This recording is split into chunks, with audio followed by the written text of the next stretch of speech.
Hi guys, welcome back to my channel. In this video, I will teach you how to put a timer on the Snapchat. So if you want to turn on the Snapchat timer, watch this video till the end, and if this video really helps you out, do subscribe to my channel.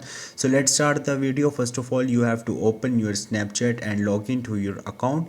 Once you will do it, here you will see different options. So simply you have to click on this plus icon. Once you will be here you will see again different options. Here you will see timer, just click on it.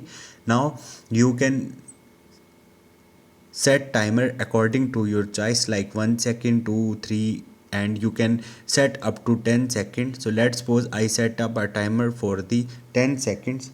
Just do it and click on the set timer. Now after the 10 seconds your picture will be clicked. So this is the simple way to do this. Hope this video will helpful for you. If you have any question or any confusion, just drop a comment. I will try to help you. Thank you.